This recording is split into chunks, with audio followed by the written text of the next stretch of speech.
বেড়ি মানুষের বিয়া করে জীবনে একটা হানি হানি হয়েছে আর মতো রেখে যাবো কাছে কার কাছে যাইতে আরে উফ বড় দেই না খেত কামার তো নাই শরীরে সব ব্যথা আমাদের ডিজিটাল বক্স নাই ওরা গেছে কই ধরে না রে দুই দেয় ঘরে এনে তাড়াতাড়ি দুই ঘর দিয়ে আইন তারপর বাদ দেবো নাহলে বাদ দিতাম না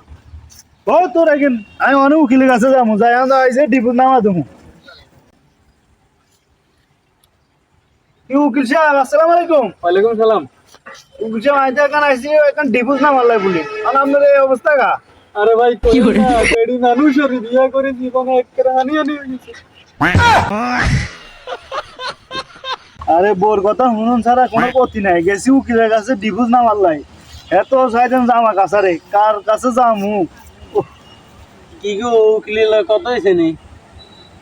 উকিলের কথা তো হয়েছে উকিল তো হার মতো রেখে যাওয়া কাছারে কার কাছে যাই কইতে আরে ও তুই তাইলেন কিরবে এ জামা কাপড় দুই মেলে দিয়ে শুকাই যাওয়ার লই যাবো তুই যাও যাও যাও ঠিক আছে তাহলে সুন্দর দুই দেয় আইও নাহলে ঘরে কিন্তু ভাত নাই আচ্ছা ভাত